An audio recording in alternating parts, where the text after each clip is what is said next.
Our next guest today is Alexei. He's up here from the greater Tampa area, so he brought a winter coat. So I'm not. He's the inventor of SkateCase. I'm not going to reveal what SkateCase is. I don't want to steal his thunder. But he's actually going to talk a little bit about, as we talked about in the introduction, a little bit about the whole process that went into it in terms of experimentation and failure and ultimate success. So, Alexei.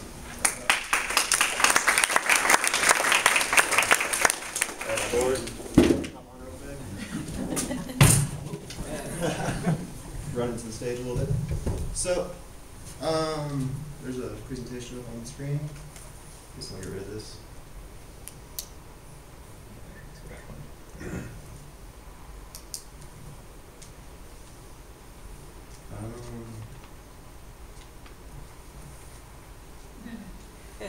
How do I make this big? Go over to slideshow to the right 4 or 5 tabs. Gotcha. There you go. I just use spacebar? Yep. Hi. Very cool. My name is Alexei Novitzky, and today I'd like to present to you Innovate Your Dreams.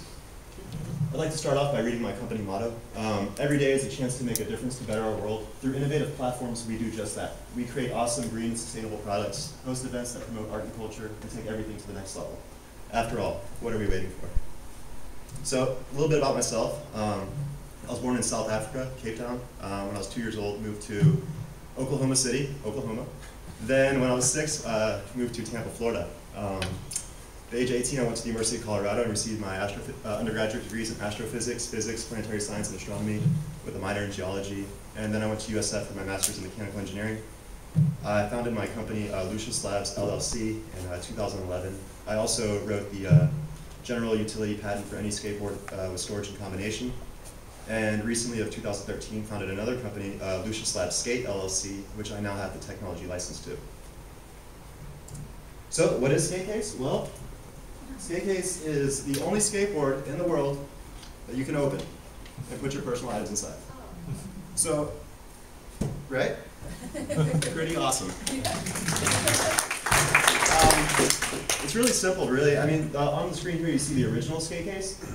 It was made of 2 old skateboards, a piece of 1x2 wood from Home Depot, some hinges and latches, and it rode extremely well. You could see that I had enough room for my calculator and my notebook. I didn't really use pencils, or I didn't take notes very much because I kind of have a good memory. So I needed a calculator and a little notepad, you know, for school. And so I made the SkateCase. I used it to get from class to class and put all my books inside it. So why, now we're called Brief Skate. So why did I originally even try to make any innovations in the skateboard? Basically, I didn't like skating with a backpack. I skated from class to class for 7 years, receiving those degrees I mentioned. And I got really tired of having both backpack and skateboard when I was walking around inside the buildings. So that was my problem. The solution, find a way to combine both units into one. A little idea flow. So the objective, combine a skateboard and backpack into one unit. Originally, I tried to create folding skateboards that you could, once you arrived to your location, you could fold them up and put them in your backpack. They worked. There was no problem with it, but the problem was it's a lot like a bicycle. When you arrived to your destination, you still had to either, like essentially lock it up and put it in your backpack. So basically, it was kind of annoying. Every time you got to where you had to go, you had to put it in your backpack. So I decided to flip the thinking. Instead of putting my skateboard in my backpack, why not put my books in my skateboard? Seemed kind of simple. Right here is one of the original models of my board. This is called the old school SkateCase, and it resembles an old school skateboard. Basically, it has curved nose and tail, and it was good for tricks.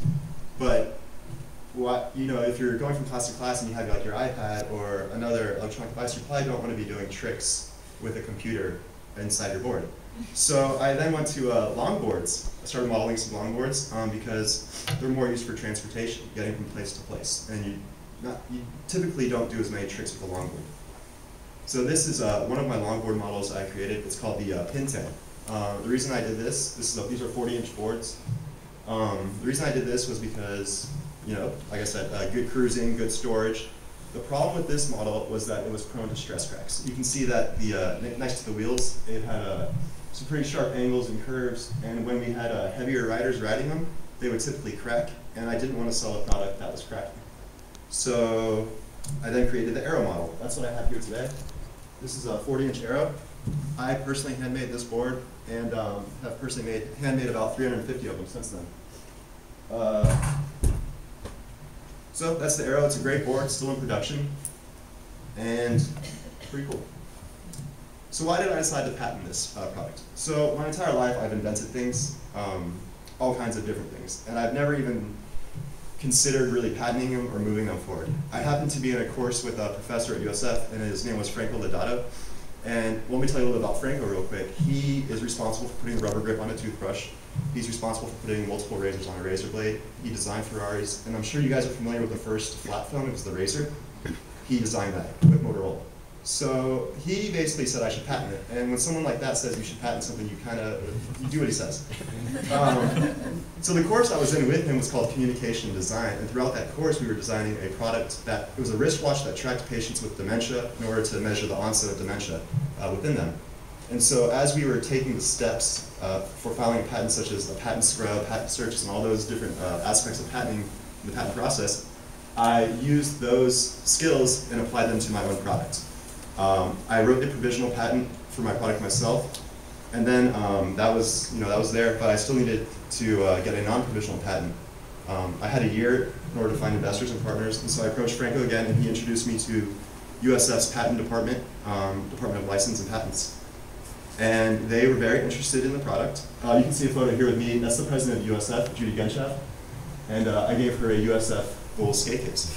So that's pretty cool. So when it comes to business and products, well, failure definitely leads to change. I don't know if things can be too innovative, but basically there was no history behind my product. People were very skeptical of putting computers in skateboards. And as well, another problem with my original business was that I had single-year licensing terms, and so when you have single-year licensing terms, it's hard to get investors that want to invest into your company or to find partners because you might not have access to the technology the next year. USF currently owns the technology, and I simply license it from them, and we share royalties. And the other problem was that I was doing all the work. You can see there I'm actually building boards just after I finished teaching Taekwondo, and so I had to go build a skateboard. And then I was not only doing the manufacturing, but I was doing all the law and legal work. I was doing the taxes, marketing and research, all aspects associated with business. You could say it failed, but in my opinion, it didn't fail. It was growing the entire time.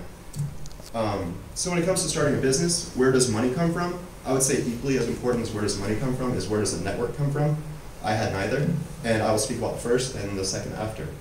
So when it comes to where does money come from, well, I bootstrapped my entire business through family donations and random jobs. I decided to do that and not take a loan or credit because I feel like that's where most of our problems in our country come from today, is most people use credit and they can't actually afford to buy things, and so that's why we're in the economic crisis that we are in. So I didn't want to be a part of that. And so no loans or credit. I decided to work for myself because you only go as far as your boss will let you, and I intend to go to the moon. And I was going to say is I taught Taekwondo. I now started a lawn and landscape business. I have about 5 properties I manage there, as well as a handyman service where I have another 5 properties there. I've tutored math, calculus, teach piano, play piano at shows, write original compositions, done artwork. I've worked at the local skate shop a couple times, and basically just a whole bunch of various jobs just to get me through into the next stages of the development of this product. Like I said, equally as important as where does money come from, I would say where does the network come from. So I only used a skateboard to skate from class to class. I had never even been to a skateboard competition my entire life, but I needed to get market research and feedback. And so I took my product to an event, and people really enjoyed it. They said, oh, this is a really cool board, it's really cool, but can it perform? Will it meet expectations? And so then I had to start competing with my product because I'm the only one that really had no funding to buy help essentially. And so I started competing with my project. Not only was I competing, but then I eventually started sponsoring riders. You can see on the top left, that's Gustavo Armar. I've been sponsoring him for over a year and a half, and he's wearing my company t-shirt, the Lucius Labs with the logo. So not only did I start sponsoring riders, but then I figured, well, why do I need to go out to all these different places? Why can't I just bring them to me? So I started hosting events. I've now hosted 3 different skateboard races, as well as an event called Lucius Labs Presents a Skateboard Renaissance, where I had my entire technology on display. It was almost like a museum exhibit.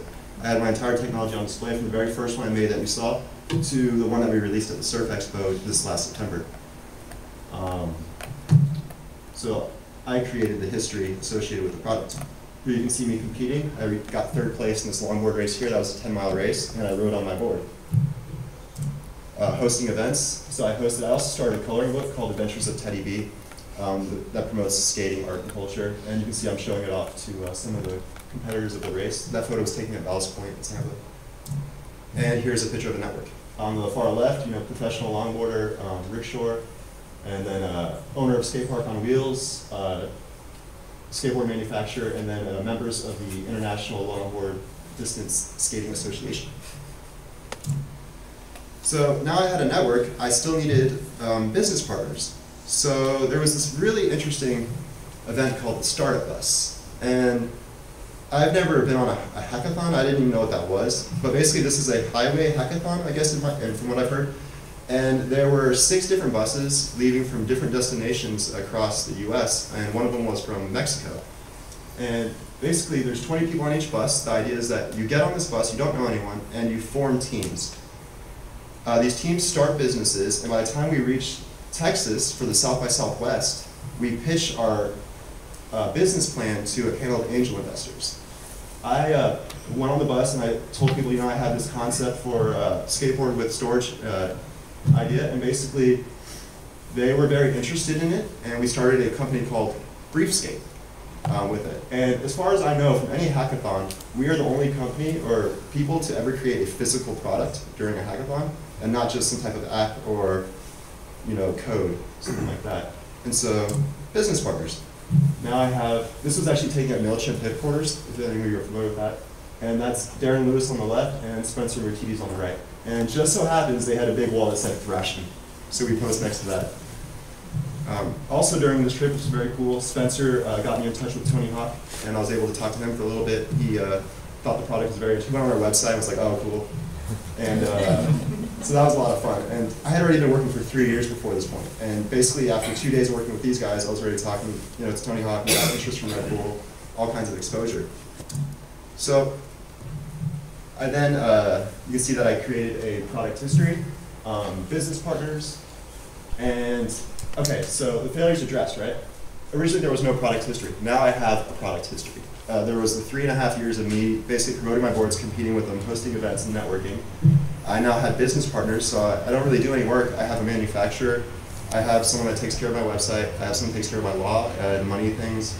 And I basically just do press releases and CAD modeling because I'm an engineer.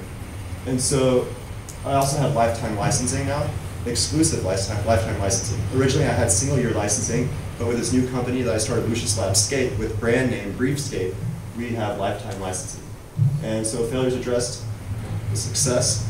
We took our product to the next level. We recently took it to the Surf Expo out in Orlando, Florida in September, and got great interest from global distributors. Right now they're all wood boards, and they cost about $350 a piece. But if we can get our boards down to a price point of 120 bucks retail, well, we have basically orders for 100,000 by the year 2015, which is very exciting. And so, can innovation be taught? Well, personally, I believe that humans are naturally innovative, and fear holds us back. Fear of being ridiculed, fear of people making fun of you, losing things that you're familiar with and comfortable with. And so, I would say that, again, humans are naturally innovative, be fearless, anything and everything is possible. And I actually wrote a poem for this part, so I'll go ahead and read it. Basically, it's kind of silly. I stand here in front of you, simply a man, humbled and happy to be part of this plan. I was asked, what's innovation to me? You want me to inspire global creativity? Sure thing, no problem, it's a simple task. No deed too difficult, it's clear as glass. People are already creative. People have already achieved. Everything ever done is truly great indeed. We all have the power, we all have the strength, we all have the heart inside to create a future that's safe. People are born with it, it's as natural as can be. The mass media and broadcast may intimidate thee. Do I look cute? Am I too fat? Will she like it if I do that? Be fearless, I say. Who cares what they think? They want to make money just off the week. But what if it doesn't work? What if it doesn't go my way? What if they say and no one wants to play? Again, no worries. Change is a blessing. Learn to let go, it's a valuable lesson.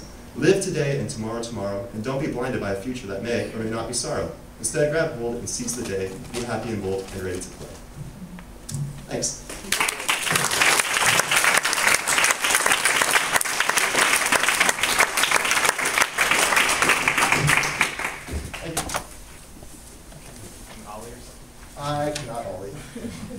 Yeah, tricks in the computer. So good. So I think that was interesting because whereas some of the presenters we saw before, obviously working in larger organizations and agencies, I think it was kind of a good perspective to see someone who really became a true self-starter. So it's a great job. All right, so all right, so we've got Meredith next. We've got Meredith and then Stephen after her, and then we'll have lunch. I'm happy to announce actually My skateboard pro name Solutions.